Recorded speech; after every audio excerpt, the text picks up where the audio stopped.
अरे मुक्त कुठे कुठे आई पोरगी? काय केलंय त्या सोबत? कोण आहे ते? ती अशा ठिकाणी आहे ना जिथून तिला आम्ही परत आणल्याशिवाय ती परत येऊच शकत नाही.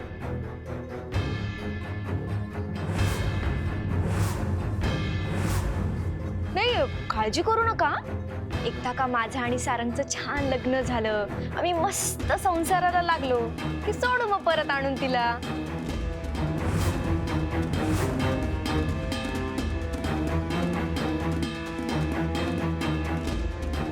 आणि त्याचं काय ना, तुम्हाला म्हातारपणात काठी लागेलच ना.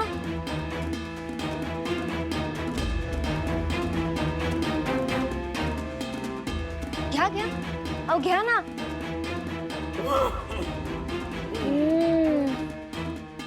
मस्त आहे. तुम्ही काळजी करू नका. एकदा का ती परत आली ना की तुमच्यासाठी संबळ वाजवेल आणि आणेन पैसे कमवून तुमच्यासाठी.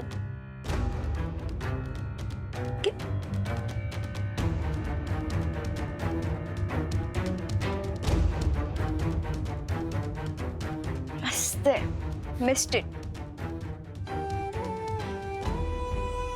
आणि तुम्हाला परत एकदा समजेल की सुख हे श्रीमंताच्या घरात आयतं मिळालेल्या पैशात नसतं, ते स्वतः कमवलेल्या कष्टाच्या पैशांमध्ये असतं.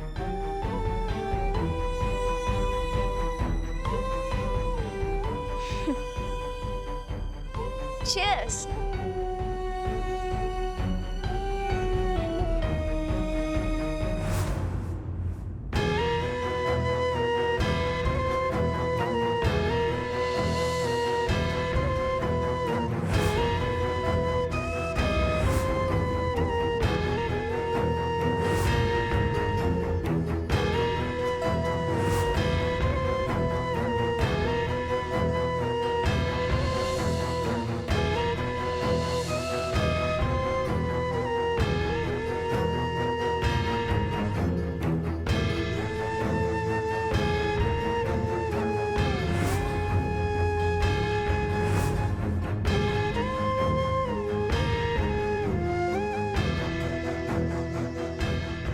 खंडर जागात आणून ठेवले, कुठंच जागा दिसना.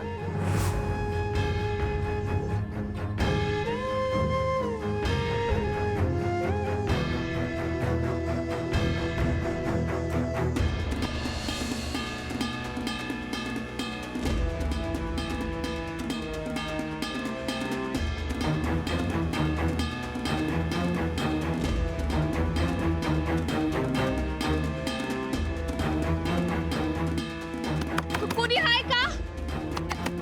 आहे का कोणी? बाबा, आवाज ऐकू येतोय का? आहे का कोणी?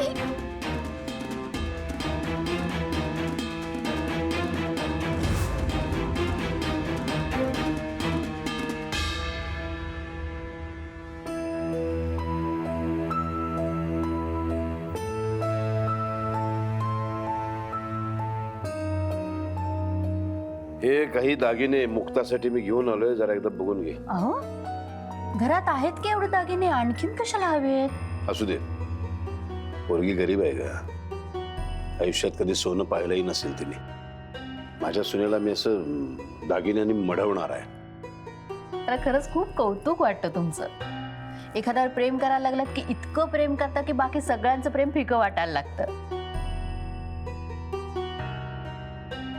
मला आभार मानायचे होते तुमचे. कशाबद्दल?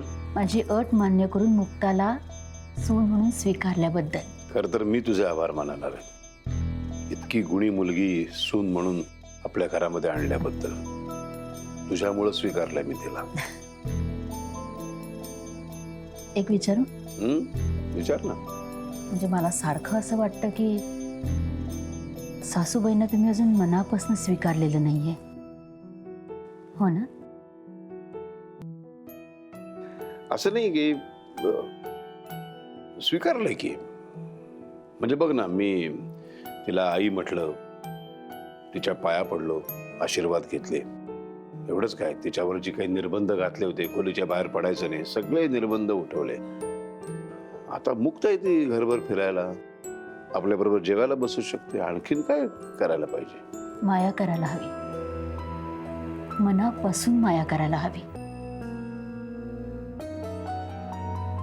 नाही, ते शक्य नाही.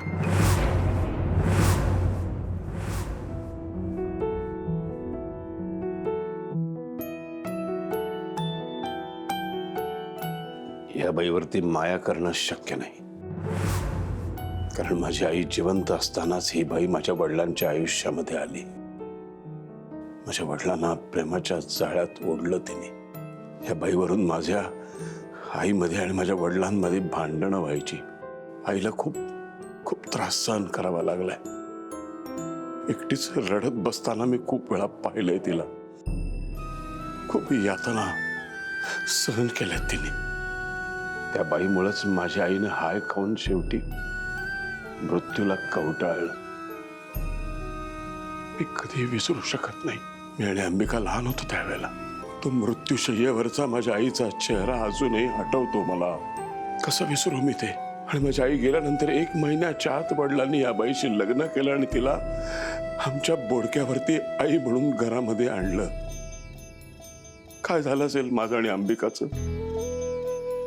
कसं स्वीकारणार होतो आम्ही तिला? शक्यच नाही.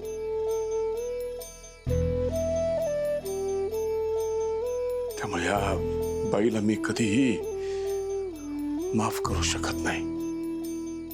मी हे सगळं कधी विसरू शकत नाही. जे काही मी तुझ्या सांगण्यावरून हे केलंय हे खूप आहे. ह्याच्यापेक्षा पुढे जाऊन मी आणखीन तिच्यासाठी काही करू शकत नाही.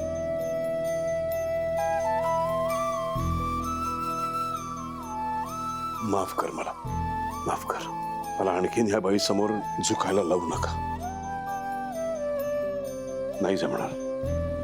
हात नका जोडू तुम्ही. माझं चुकलं. मी ह्याच्यापुढे नाही सांगणार तुम्हाला. असं काही कुठलाही हट्ट नाही करणार. तुम्ही मुक्ताला मनापासून सून म्हणून स्वीकारलं हेच खूप आहे माझ्यासाठी. स्वप्न पूर्ण झाल्यासारखं आहे. खरंच मी खूप भाग्यवान आहे. तुम्ही आयुष्यात आहात माझ्या.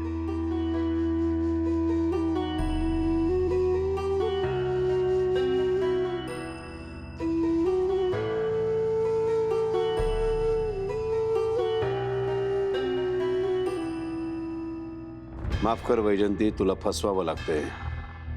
हे दागिने आर्यासाठी तिच्या वडिलांनी पाठवले आणि उद्यापासून या घरामध्ये असं काही घडणार आहे जे नगरकर कुटुंबाने कधीच पाहिलं नसेल.